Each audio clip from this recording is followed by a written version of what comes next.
بسم اللہ الرحمن الرحیم۔ السلام علیکم ڈیئر اسٹوڈنٹس، کمپیوٹر سلوشن میں آپ کا ویلکم۔ آپ کو پتہ ہے کہ ہم 9th کا کمپیوٹر پڑھ رہے ہیں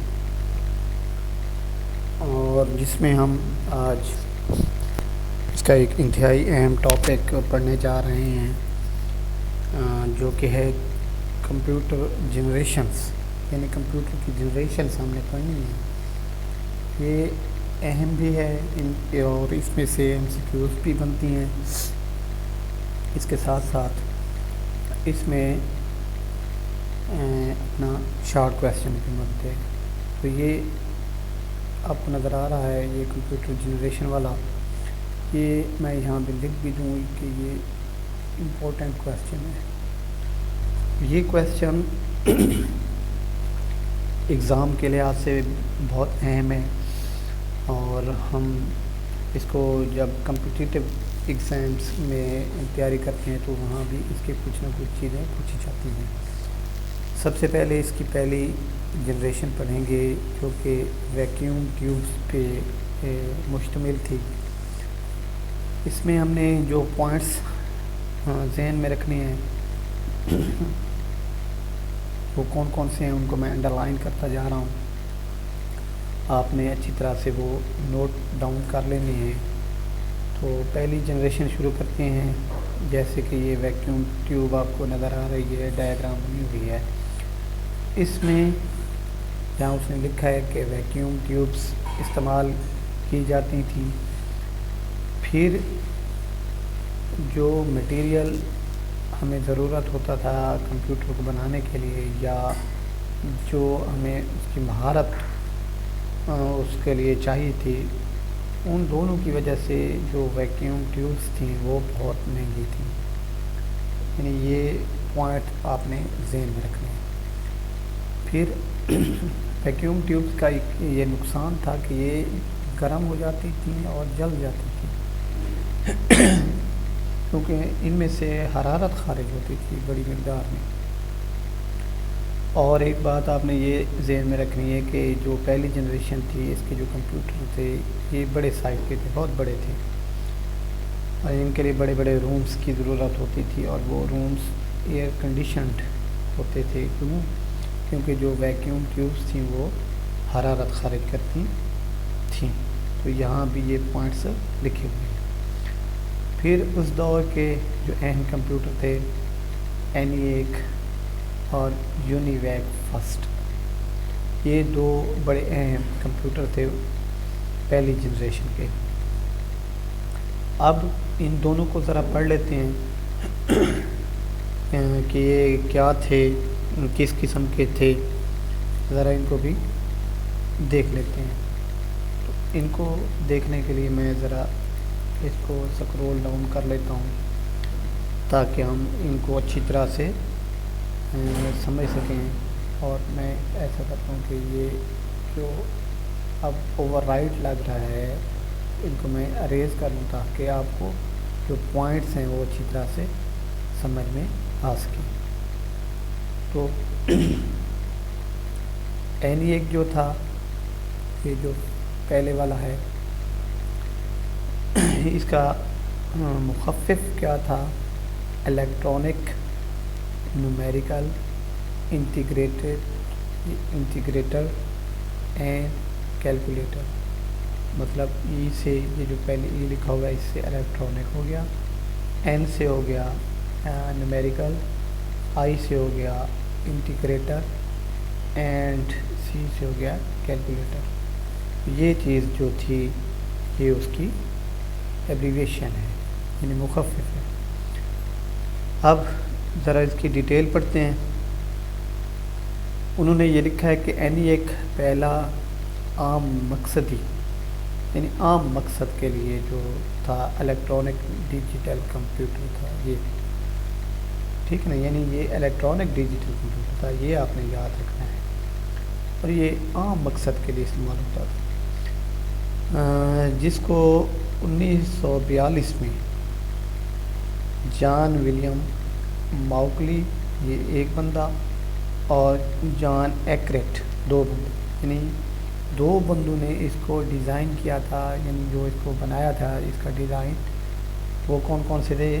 جان ولیم ماؤکلی، یہ لکھا ہوا ہے، اور جان ایکریٹ۔ یہ دو کے نام آپ نے یاد رکھنے، اور یہ کب انہوں نے ڈیزائن کیا تھا؟ 1942 میں، ٹھیک ہے۔ پھر ان کا سائز بہت بڑا تھا اور یہ بڑے بھاری کمپیوٹر تھے، یعنی ہیوی ویٹ تھے۔ اور نیکسٹ ان کا ہم دیکھ لیتے ہیں، یہ 140 کلو واٹ پاور خرچ کرتا تھا، یعنی یہ بڑی ہیوی مقدار میں انرجی جو ہے وہ خرچ کرتا تھا، اور 5000 ایڈیشنز فی سیکنڈ حل کرنے کی صلاحیت رکھتا تھا۔ یہ اس کی خوبی سمجھ لیں اس دور میں۔ پھر یہ جو اینیک تھا، یہ صنائی کی بجائے ایک اشاری مشین تھی۔ صنائی کیا ہے؟ صنائی کے لیے میں یہاں ذرا لکھ دوں، یعنی جو 01 فارم میں کام کرتا ہوں، یعنی 0 فارم، ان کو بیس بھی کہتے ہیں، صنائی بھی کہتے ہیں، بیس 2 بھی اس کو کہتے ہیں، یعنی اساس 2 کہتے ہیں یا بیس 2 کہہ دیں، یہ آپ اپنے حساب سے ذہن میں رکھ سکتے ہیں۔ پھر اشاری کیا تھا؟ اشاری تھا یعنی جو کہ اساس 10 کا نظام، اس کو اشاری نظام کہتے ہیں، ٹھیک ہے۔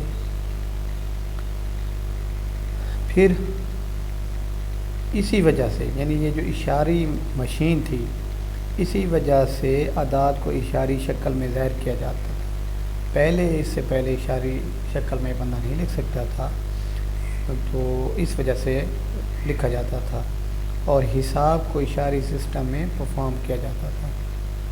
یعنی اس سے پہلے جو تھا ڈیسیمل اپنا اس میں بیس 2 میں تھا، اور پھر اب یہ ڈیسیمل میں ان کو کر سکتے تھے، یعنی جو ہماری کیلکولیشن وغیرہ یا حساب کتاب تھی اس کو۔ اس کے بعد اینیک کی بڑی قباحت، سوئچز کو سیٹ کرتے ہوئے تاروں کو پلگ اور ان پلگ کرتے ہوئے ہاتھ سے پروگرامنگ کرنا ہوتی تھی۔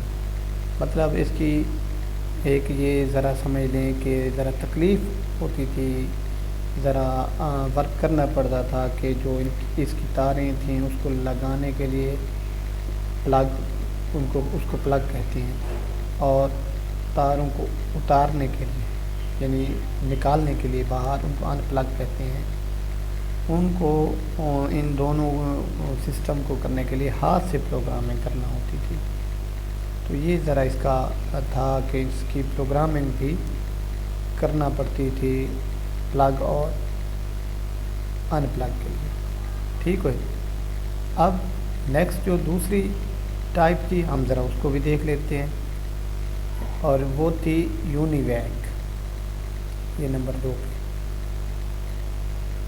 اس کی ایبریویشن آپ نے یاد رکھنی ہے، یونیورسل، ٹھیک ہے۔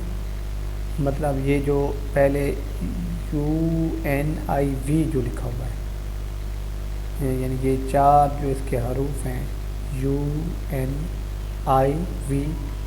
اس سارے کو ملا کے یونیورسل، پھر A سے آٹومیٹک اور C سے کمپیوٹر۔ تو یہ آپ نے اس کا اچھی طرح سے مخفف یاد کر لینا ہے، تاکہ آپ کو یہ آپ کا MCQs اگر آئے یا ویسے پوچھا جائے تو آپ اس کو صحیح بتا سکو۔ اب اس کو 1947 میں ایکریٹ اور ماؤکلی، وہی 2 بندے جو جان ماؤکلی اور جان ایکریٹ تھا، نے کمپیوٹر کو تجارتی بنیادوں پر یعنی بزنس کے سلسلے میں تیار کرنے کے لیے ایکریٹ ماؤکلی کمپیوٹر کارپوریشن بنائی۔ مطلب دونوں نے مل کے کمپیوٹر کی ایک کارپوریشن بنائی، جس کو ایکریٹ ماؤکلی کا نام دیا۔ ان کی پہلی کامیاب مشین یونی ویک تھی، یعنی یہ جو سکسیسفل ڈیزائن تھا یا مشین تھی جو انہوں نے بنائی. پھر یہ ایک ایسی مشین تھی جو امریکن بیورو آف سینسس کو 1951 میں دی گئی. یعنی یہ جو کامیاب ہوئی اس کو امریکن بیورو آف سینسس کو دیا گیا تاکہ وہ اس پہ ورک کریں. یہ تجارتی مقصد کے لیے بنایا گیا پہلا کمپیوٹر تھا. یعنی اگر کوئی بندہ آپ سے پوچھے کہ وہ پہلا کمپیوٹر کون سا تھا جو تجارتی مقصد کے لیے بنایا گیا تھا تو آپ نے یہ نام لے لینا ہے کہ یونیویک کا تھا، یعنی کہ یونیورسل آٹومیٹک کمپیوٹر. اسے سائنٹیفک اور تجارتی دونوں اپلیکیشنز کے لیے بنایا گیا تھا. تو یہ بات اس کی بڑی اہم ہے کہ سائنٹیفک جو ہمارا سسٹم تھا کیلکولیشن کا یا ہمارا نظام تھا اس کے لیے بھی یونیویک استعمال ہوتا تھا. تو ڈیئر اسٹوڈنٹس، آج کے لیے ہم نے اتنا ہی پڑھا کہ جو اس کی پہلی جنریشن تھی وہ ہم نے پڑھی، اس کو اچھی طرح سے کوشش کیا کہ سمجھیں، اور انشاءاللہ نیکسٹ میں ہم اس کی دوسری جنریشن بھی پڑھیں گے.